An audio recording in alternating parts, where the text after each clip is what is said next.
नमस्कार, आप देख रहे हैं न्यूज गंगा और मैं हूं आपके साथ निशा भारद्वाज। वक्त हो चला है फटाफट 50 खबरों का, लेकिन उससे पहले एक नजर सुर्खियों पर। पहलगाम हमले की बरसी से पहले फारूक अब्दुल्ला का बड़ा बयान। कहा, पहलगाम की खूबसूरत घाटी में हुआ यह आतंकी हमला जम्मू कश्मीर के लिए एक बड़ा झटका था। पप्पू यादव के बयान पर नोटिस जारी। हाल ही में पप्पू यादव ने पॉलिटिक्स में काम करने वाली महिलाओं को लेकर आपत्तिजनक बयान दिया था। बिहार में श्रवण कुमार बने जेडीयू विधायक दल के नेता नीतीश कुमार ने लगाई मुहर। बंगाल में 4 शादी बैन करेंगे, यूसीसी लाएंगे, बोले अमित शाह। जंग रुकवाएगा रूस के विदेश मंत्री सरगई लावरोव ने ईरान के विदेश मंत्री अब्बास अराक्ची के साथ फोन पर बातचीत की। पंडित धीरेन्द्र शास्त्री के बयान पर भड़के मौलाना शहाबुद्दीन रिजवी, कयामत तक मस्जिद ही रहेगी ज्ञानवापी। उपेंद्र कुशवाहा बोले, कल पूरे बिहार में धिक्कार मार्च निकालेंगे, महिला आरक्षण बिल को पारित नहीं होने दिया गया, हम विपक्ष की मंशा को सबके सामने लाएंगे। महिला आरक्षण पर बीजेपी का शक्ति प्रदर्शन, सीएम योगी बोले, कांग्रेस और सपा का चेहरा लोकतांत्रिक। टीएमसी सांसद और पूर्व क्रिकेटर यूसुफ पठान के ससुर को पुलिस ने किया गिरफ्तार, एक शख्स के साथ मारपीट के आरोप पर हुई कार्रवाई। 90% महिलाओं का पॉलिटिकल करियर बेड से शुरू होता है। महिला आरक्षण पर पप्पू यादव का विवादित बयान, बोले, दुष्कर्म में नेताओं की बड़ी भूमिका रहती है। यूपी में बिजली के स्मार्ट मीटर पर बढ़ा बवाल, सीएम योगी ने जांच कमेटी से रिपोर्ट मांगी। अखिलेश यादव ने 300 यूनिट फ्री बिजली देने का चुनावी दांव चला। भाजपा की जनाक्रोश रैली के बीच सीएम योगी महिलाओं के साथ पैदल चले। प्रदेश अध्यक्ष बोले, नकाब वालों के चक्कर में सपा ने 80% महिलाओं का नुकसान कराया। सांसद अमृतपाल की गिरफ्तारी के आसार, एनएसए खत्म होने से पहले अमृतसर पुलिस डिब्रूगढ़ पहुंची। थाने पर हमले के मामले में मुकदमा शुरू हुआ था। मोहन भागवत बोले, विज्ञान और धर्म दोनों से ही मिली शांति, राजा से विज्ञान तक सब मॉडल फेल, दुनिया भारत के ज्ञान से उम्मीद लगा रही। ओम प्रकाश राजभर ने महिला आरक्षण को लेकर अखिलेश यादव पर कसा तंज। कहा, जो नेता अपनी पत्नी के साथ खड़ा नहीं हो पाया, वो दूसरी महिलाओं के साथ क्या खड़ा होगा।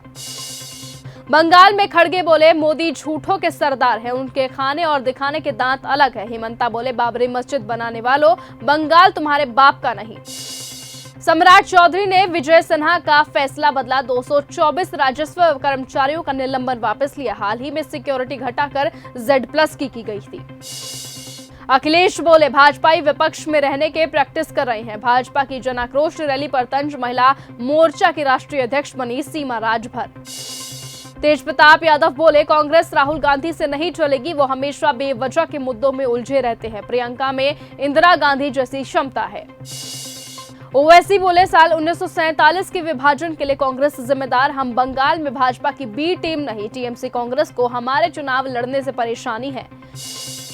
नेशनल हेराल्ड केस में दिल्ली हाईकोर्ट में सुनवाई टली। 25 मई को अगली तारीख। सोनिया और राहुल पर ट्रायल कोर्ट के आदेश को ईडी ने चुनौती दी। लेंसकार्ट शोरूम घेरा, तिलक कलावा पर बवाल। भोपाल में हिंदू संगठनों ने कर्मचारियों को तिलक लगाया, बोले, सनातन का अपमान नहीं सहेगा हिंदुस्तान। ममता बनर्जी की चुनावी रणनीति बनने वाली IPAC का ऑफिस बंद हुआ। चुनावों में 1 लाख एजेंट थे। फर्म पर ईडी और सीबीआई ने मनी लॉन्ड्रिंग का केस किया। सुभाष चंद्र बोस को राष्ट्रपुत्र घोषित करने की मांग वाली याचिका खारिज। सुप्रीम कोर्ट बोला, पब्लिसिटी के लिए सब करते हो, कोर्ट में एंट्री बैन कर देंगे। जज को केस से हटाने वाली केजरीवाल की याचिका हुई खारिज। जस्टिस स्वर्ण कांता बोली, मैं हटी तो संदेश जाएगा, दबाव डालकर जज हटा सकते हैं।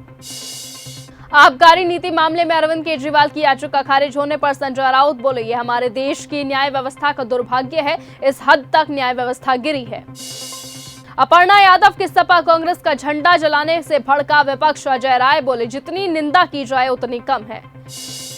सम्राट चौधरी का नाम लेकर तेजप्रताप यादव ने दिया बड़ा बयान। कहा, बेरोजगारी के क्षेत्र में वो अच्छा काम कर रहे हैं और उन्होंने नौकरी देने की बात कही है, उसे धरातल पर उतारना चाहिए, लोगों को रोजगार मिलना चाहिए। महिला आरक्षण को लेकर डिप्टी सीएम बिजेंद्र प्रसाद यादव ने तेजस्वी यादव को घेरा। कहा, अपनी मां या बहन परिवार के किसी सदस्य को विधायक, सांसद या मुख्यमंत्री बना दिया गया तो क्या महिला आरक्षण हो गया। दृष्टिहीन संघ का अर्धनग्न होकर चक्का जाम, मांगों को लेकर 918 दिनों से कर रहे धरना प्रदर्शन। बीजेपी की पदयात्रा पर अखिलेश यादव का बड़ा बयान। कहा, भीड़ जुटाकर अब झूठ बोलना सिखाएंगे।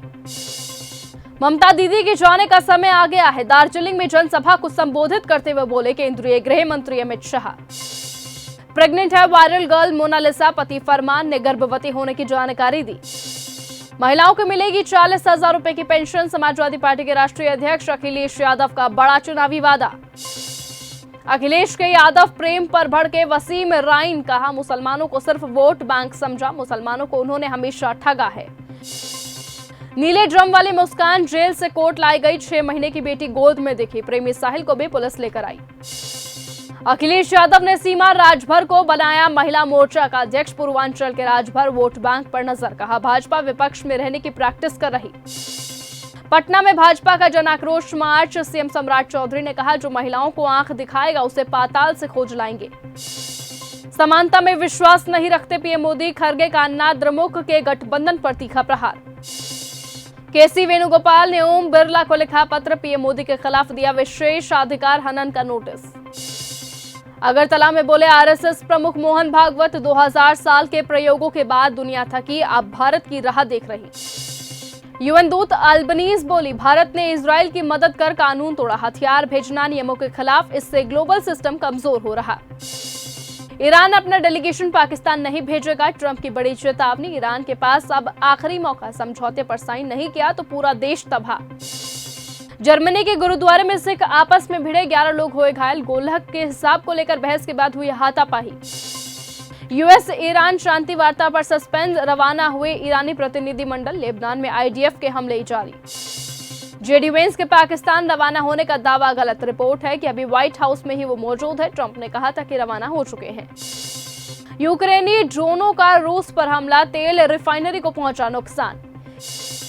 ईरानी संसद के डिप्टी स्पीकर अली निकजाद ने कहा ईरान ब्लैकमेलर नहीं है।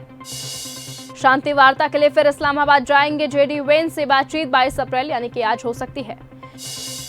ईरान को ट्रंप का अल्टीमेटम, बातचीत करो वरना बड़ी कार्रवाई के लिए तैयार रहो। ईरान जंग पर बोले फ्रांसीसी राष्ट्रपति मैक्रो, कहा कूटनीति से निकाला जाए हल।